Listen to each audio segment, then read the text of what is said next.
mientras estaba dormido, hablaba. Preguntas que luego se las harían a este paciente mientras estaba dormido. ¿O cómo puedes explicar que alguien produzca un sistema cosmológico completo y estructurado durante más de una década? Que Jesús no solamente sería Jesús, sino sería la encarnación de un hijo creador. No vino solamente a salvarnos, sino vino a entender lo que significa ser un ser humano. ¿Qué pasaría si la historia que crees conocer de Jesús fuera una versión incompleta? Y si existiera un libro que afirmara saber la vida real de este personaje, su origen cósmico y su verdadera misión en la Tierra. Un libro que dice haber sido escrito por inteligencias de otros planos y no por seres humanos. Hoy vamos a hablar de El libro de Urantia, una obra misteriosa que ha hecho dudar, creer, cuestionar y hasta enfurecer a miles de personas alrededor del mundo. Pero no te voy a decir qué pensar. Te voy a contar la historia y pues tú ya vas a ir decidiendo si crees que esta es una revelación divina, si es una obra filosófica o es el experimento más extraño del siglo XX. Y mientras escuchas, quiero hacerte una pequeña pregunta para que contestes en los comentarios. ¿Dejarías de creer en algo solamente porque no puedes explicarlo con palabras? Pero ahora sí, ¿de qué trata este libro y por qué ha sido tan controversial y problemático? Pues bueno, el libro de Urantia se presenta como una revelación cósmica. Este libro afirma explicar el origen del universo, la historia de la humanidad, la naturaleza de Dios, pero sobre todo la vida de Jesús, pero desde una perspectiva totalmente diferente a la conocida o a la dogmática en realidad. Este libro no se presenta como una Biblia o como una novela, sino más bien se presenta como un mensaje transmitido desde diferentes seres celestiales o desde distintas órdenes celestiales. Para algunas personas este es un texto espiritual profundo, para otras es ciencia ficción filosófica. Me encanta ese término. Y para otras personas, los más escépticos, es un caso fascinante de psicología humana. Pero lo más curioso es que, seas creyente o no, este libro provoca algo extraño en las personas. Te obliga a cuestionarte lo que dabas por hecho. Y ahora sí viene la parte más extraña de este libro, que es el origen. Pues bueno, la historia comienza en Chicago en 1911, cuando un psiquiatra llamado William Sandler recibe a un paciente que dice tener problemas para dormir. El doctor obviamente pensó que era un trastorno como los muchos que había atendido antes. Sin embargo, este paciente tenía algo diferente. Y es que mientras estaba dormido, hablaba. Pero no hablaba incoherencias, hablaba de hecho con mucha profundidad y temas como muy estructurados. Mientras estaba dormido, hablaba acerca de cosmología, filosofía, ciencia, espiritualidad y el origen del universo y también de esta figura tan enigmática que es Jesucristo. Al verse un poquito rebasado Sandler en este tema o con este paciente, decide formar un foro. Este foro lo forma con personas, sí, colegas, psicólogos, psiquiatras, maestros, con muchas personas de diferentes ramas, no nada más de medicina. Y en este se juntaban cada fin de semana para hacer preguntas, para escribir preguntas que luego se las harían a este paciente mientras estaba dormido. Él las respondía de una manera compleja, coherente y consistente. Durante 12 años, 250 sesiones, el discurso de esta persona se mantuvo sorprendentemente estable, sin contradicciones, sin perder la lógica, sin equivocarse. De eso surge lo que hoy conocemos como el libro de Urantia. Pero, a ver, yo te voy a hacer una pregunta. ¿Cómo es posible o cómo puedes explicar que alguien que está dormido produzca un sistema cosmológico completo y estructurado durante más de una década? Esta persona era un genio inconsciente, una persona en trance, un fraude, canalización. Cuéntame en los comentarios la hipótesis que más te parezca razonable. Pero entonces, ¿quiénes dictan estos textos? Pues bueno, según el libro, este contenido proviene de seres celestiales de distintos rangos, entidades encargadas de organizar los universos, las constelaciones y los mundos.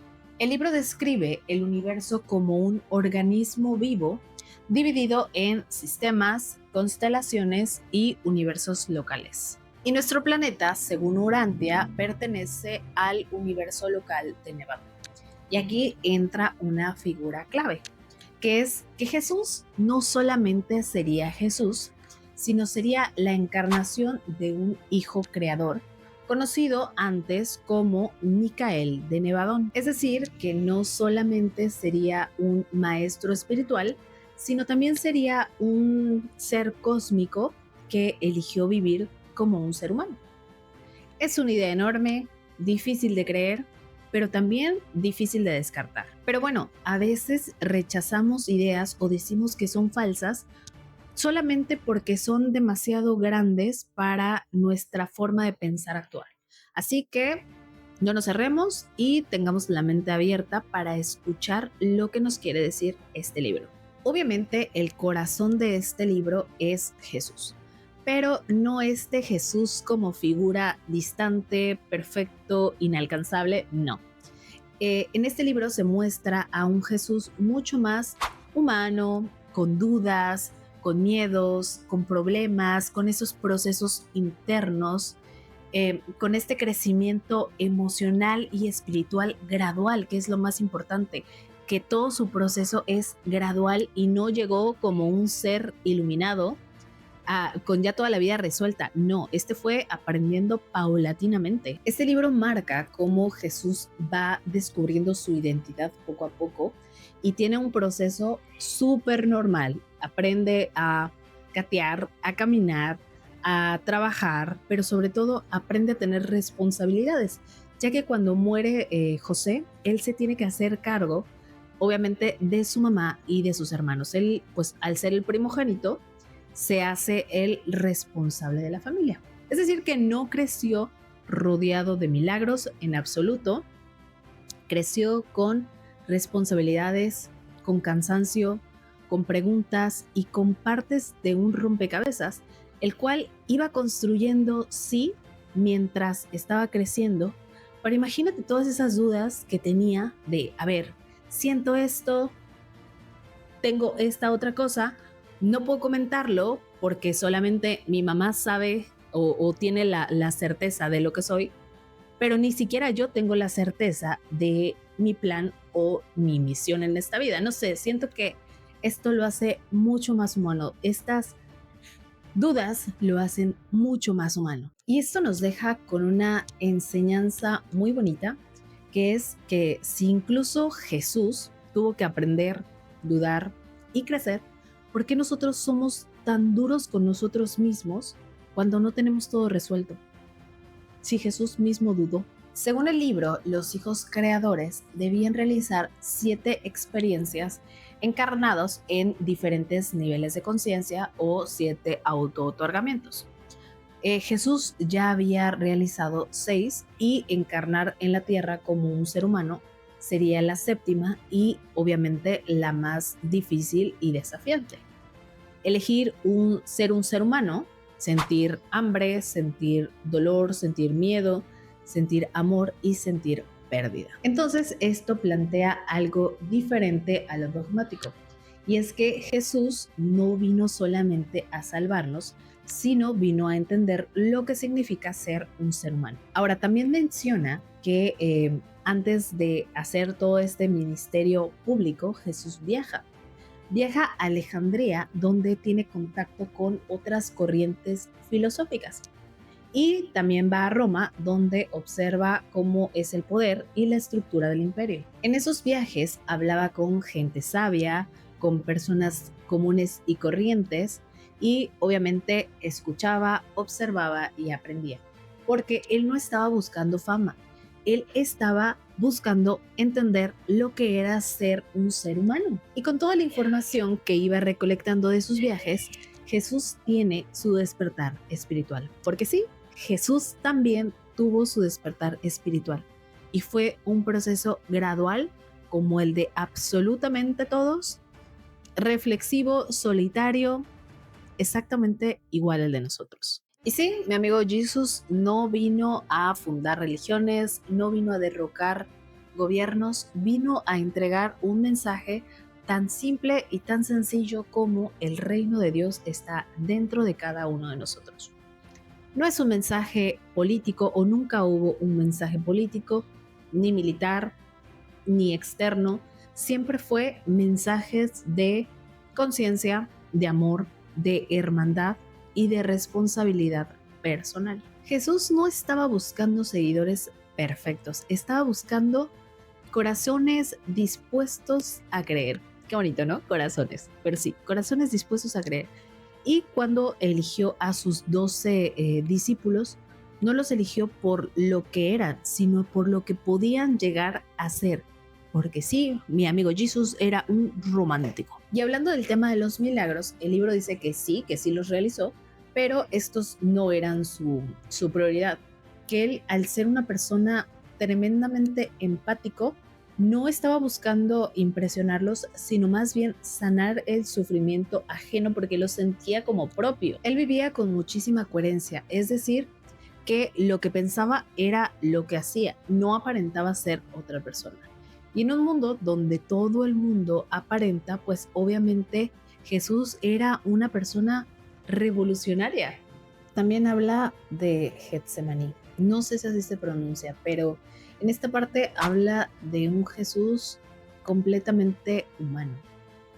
No como una persona sin miedo, sino más bien una persona que tenía mucho miedo y aún así hizo lo correcto. Lo plantea como una persona que ora, pero no ora para terminar con su dolor, lo hace para tener la fuerza para soportar y terminar con la misión que le fue encomendada. Su crucifixión no es vista como un accidente, sino como la culminación consciente de su vida humana. Y con esto mi amigo Jesús nos deja una reflexión súper importante, que es que el verdadero valor es hacer lo correcto y hacer las cosas desde el amor, aunque te estés muriendo de miedo. También habla de la resurrección, pero no lo dice como que vuelve al cuerpo físico, sino más bien como que es un estado intermedio entre este cuerpo físico y ser un ser espiritual. Habla de que sus apariciones posteriores a su muerte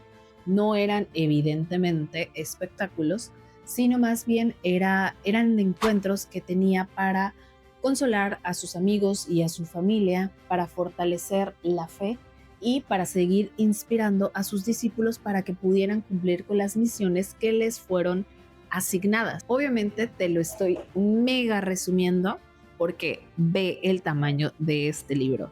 De entrada está escrito como de una manera un poquillo complicada, pero estoy tratando de resumirte absolutamente todo. Y bueno, aquí es donde entra la pregunta obligatoria. Este libro es una canalización, es una revelación cósmica, es un texto filosófico brillante o es un experimento social y psicológico. La verdad es que no hay pruebas definitivas, no hay una forma absoluta de comprobar si es o no es, y ya me quedan así como el cabello como de loca. Pero bueno, ajá. Entonces, la pregunta más importante, yo creo que no es si es real o no es real este libro. Lo importante es lo que provoca en las personas. Porque sabes qué, yo creo que aún así este libro fuera ficción, es un libro que puede aportar mucho a las personas. Y mucho me refiero a hacer reflexión, a crear un poco más de conciencia, a tener responsabilidad de nuestros actos a varias cosas, no solamente por la parte dogmática.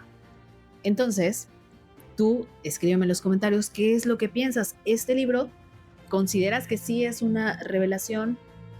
¿Te inspira quizás a leerlo, a buscar un poquito más de información? Porque de verdad que es muy vasto.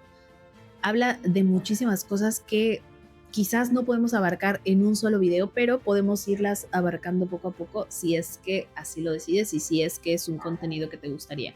Yo, mira, por mí encantada porque estos temas me fascinan. Yo creo que seas creyente o no, Jesús es una de esas figuras que marcaron profundamente la historia de la humanidad.